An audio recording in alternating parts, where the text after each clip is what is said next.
But here in Spain, I feel like it literally makes no sense. It is big. It's like a fascinating green oasis. There was one activity I was actually looking forward to do a lot. Buenas tardes everybody and welcome to another video on my channel. Today it's the 1st March of 2020.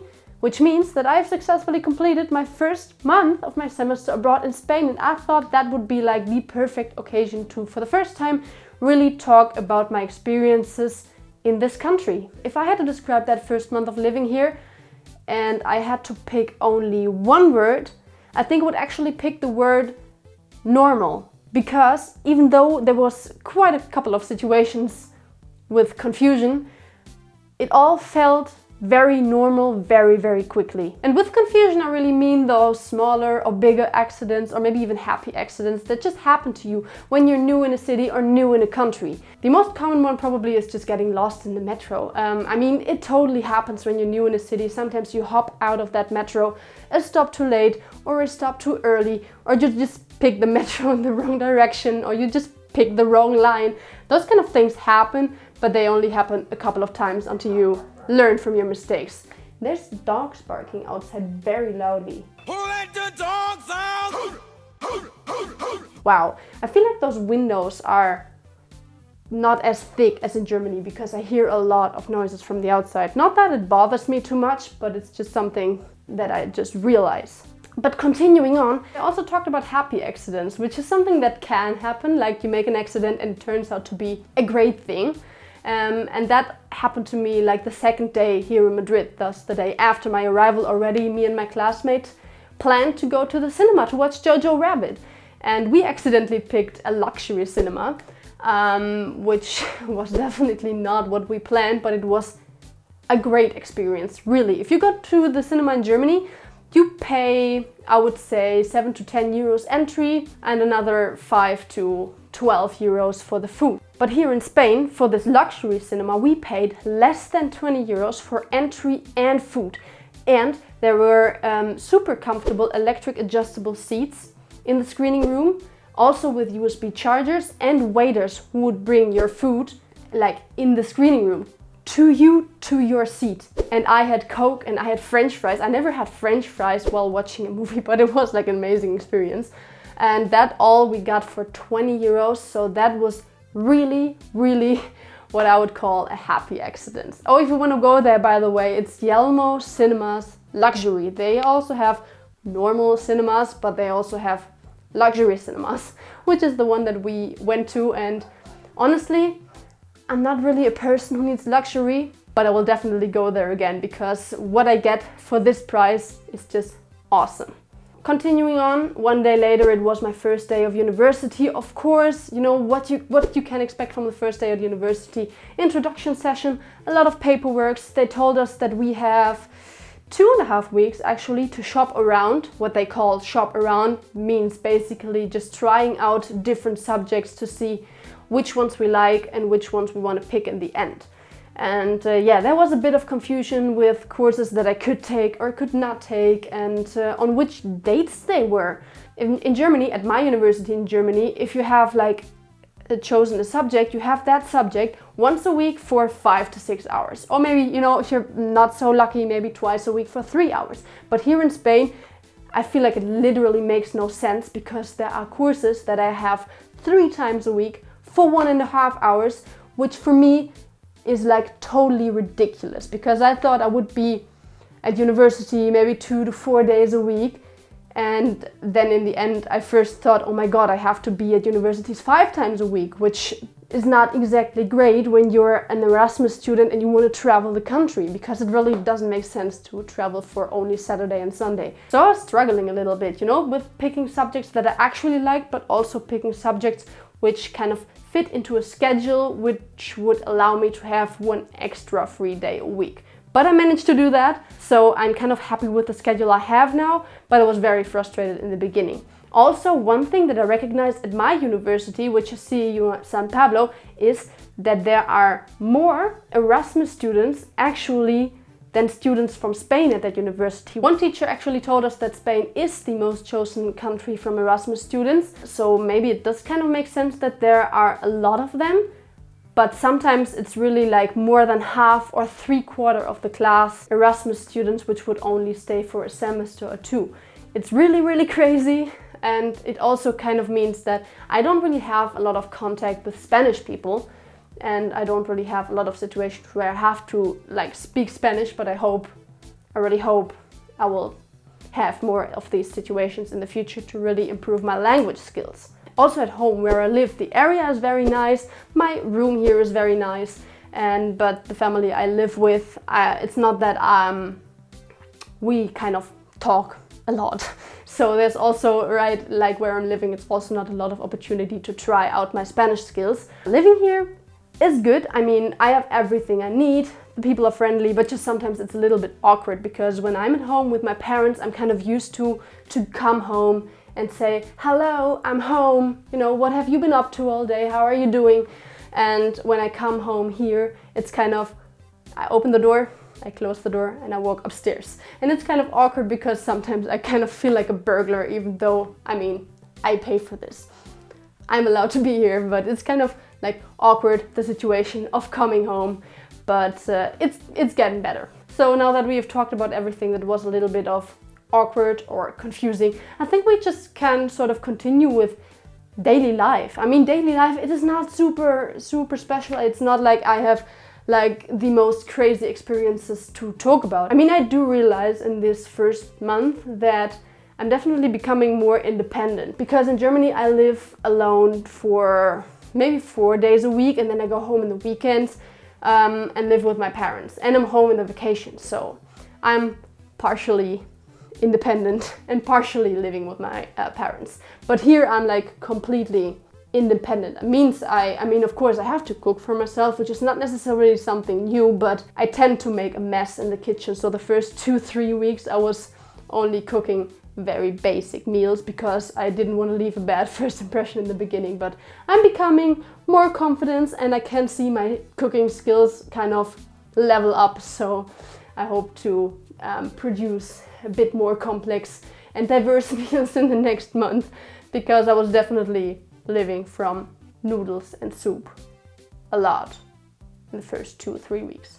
Also another thing, I never really did laundry before.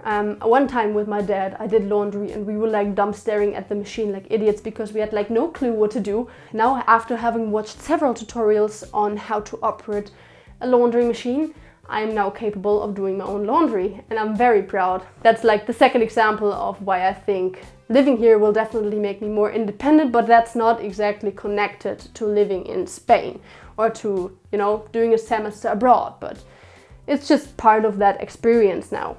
Also, something that I do realize is that I go grocery shopping a lot because, as I said, I'm living alone for 4 days a week in Germany, and now I'm living alone for 7 days a week, and it kind of confused me or surprised me how much groceries I have to buy to fill a 7-day week. I feel like grocery shopping is one of my main activities in Spain, like next to going to university or being at home. It's really something that I feel I'm doing a lot. And something that I also realize is when grocery shopping, there are less vegetarian products in the supermarket or vegan products than in Germany, much less actually. Also realized that in the university cafeteria. I did study, you know, what they offer in the cafeteria, and it's like 15 different sandwiches, all with jamon. And then they have like one sandwich which is labeled as vegetarian sandwich with tuna. So I was like looking at that list and I was like, yeah, thank you, but no thank you. So therefore every day I just have to prepare food for my lunch breaks, which are very, very long actually. From one day I think 2 hours, which is totally fine, to I think 5 or 6 hours on another day, which is like a super long break, which I use to, I don't know, watch series and work basically. Because if I'm in this study room, I cannot go take a nap. I am forced to actively do something, and therefore I'm kind of okay with those long lunch breaks.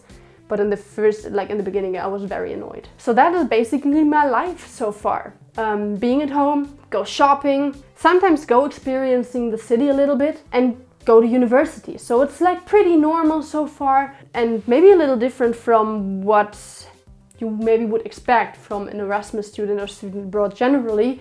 You would probably expect a lot of traveling and a lot of party, but I have to say I'm not really a party person. I do want to travel. I did want to travel, for example, this weekend I wanted to go to Portugal. There was a trip offered by City Life Madrid, but I was just thinking about it too long and then it was booked out. Very unfortunate, might have to go there some other time, but yeah, for now there have not been many activities also that I have done, you know, no traveling and few activities. I've been inline skating in an inline skating hall once, I went to a bar, I went to the cinema, I went to Retiro Park. All of those activities I did with several people I met here or with my classmate that I knew before. And yeah, those were like a bit of experiencing the city, which was kind of great. Especially like Retiro Park. It is big. It's like a fascinating green oasis in the middle of this loud and wild city. There's really a lot going on in Madrid. A lot of people walking around, a lot of noise. So I have to say, after 1 month, I can definitely say I'm very happy with the choice of living outside of Madrid. I mean, it is a 50-minute bus ride to my university, or even a 35-minute bus ride to just get to Madrid city. But I'm very, very happy with that choice I made, because in the evening I'm always really happy actually to come back to this place and to have my ears calm down and to just have a little bit of silence. So I'm happy definitely with that choice. It's like really great to live in a small city, but to be able to go to that big city like whenever, because the public transport system here in Spain is just amazing. Really, there's like buses, I think, that drive 3 to 5 times an hour to Madrid or that come from Madrid. Plus there's also 2 to 3 night buses, so you never really have to worry about, you know, am I gonna have a chance to come home tonight? It's always possible, there's never really a problem. The whole system works great and it's amazing and I love it. So that's really great to be able to go out in the evening, because activities tend to start quite late in Madrid. So I was kind of worried about, will I be able to like go out in the evenings and come home, but I really don't have to worry about it at all. Speaking of activities, there was one activity I was actually looking forward to do a lot, like really a lot, which is snowboarding. And I know it may sound to some of you like, you know, is she out of her mind to go snowboarding or to want to go snowboarding in Madrid? But no, I am not, because there's actually, I think, 3 ski resorts which are 1 to 2 hour drives away from Madrid. So actually very, very close. So I was very much looking forward to go snowboarding, because I thought, hey, how great, you know, it's amazing to be able to live in Madrid, have great weather. I mean, great weather compared to Germany, and then, you know, just like go on a 1 or 2 hour drive and go snowboarding. But unfortunately, this year, there's no snow. It's really too warm, meaning that we have average, I would say, 10 to 17 degrees in Madrid at the daytime. But in the morning it's very cold. In the morning it's like super freezing, and in the afternoon the sun is shining, it's 10 to 17 degrees and I'm melting. And last weekend we actually had 20 degrees and sunshine, and I read a book and I lay in the sun. It was kind of ridiculous. The weather is ridiculous. Like the whole past month I have not seen a single drop of water falling from the sky. It hasn't rained at daytime at all. I think it has rained like 3 times at night, but like never at day. So it's like very, very dry and very warm, which is something that I'm generally okay with, because dry grounds also allow me to go skateboarding with my pennyboard a lot, which is great. But the unfortunate thing is just I cannot go snowboarding. I mean, technically I could go to Andalusia, because in Andalusia there is the ski resort called Sierra Nevada, which is, I believe, the biggest ski resort in Spain and the one with the most likelihood of snow. But it's just sort of ridiculous to go to Andalusia just for skiing. I plan to go to Andalusia in June because I want to see Jaén, Granada, Malaga, maybe Cadiz. I'm not so sure about that yet. So I plan to make Andalusia a summer activity. I mean, it's several hundreds of kilometers away, and it would be just ridiculous to go there for snowboarding for 1 day or 2. So I think snowboarding will be an activity that I have to skip out on, but I have a lot of activities to look forward to. I definitely want to go on a day trip to Toledo. As I said, I want to go at the end of the semester, like a week or maybe a couple days more even to Andalusia. I plan to go to Barcelona, and Portugal and Valencia are on my maybe list at the moment. And Bilbao. Bilbao is definitely like also on my absolute to-do list, or maybe also like a little bit more than Bilbao, other parts of País Vasco. I remember my Spanish teacher was always talking about how amazing País Vasco is, so I definitely want to go there as well. For the moment, I have no fixed plans whatsoever, so if you have any recommendations where I should go in Spain, tell me in the comments down below. If you liked this video, I would be very happy if you give it a thumbs up. There will be another video following very soon. I think in maybe 3 to 4 days I will upload a video on the topic of homesickness, because a lot of people have been asking me if I get homesick already. So therefore that will be the next video that I will upload on this channel. So stay tuned, have an amazing day, hasta luego, bye.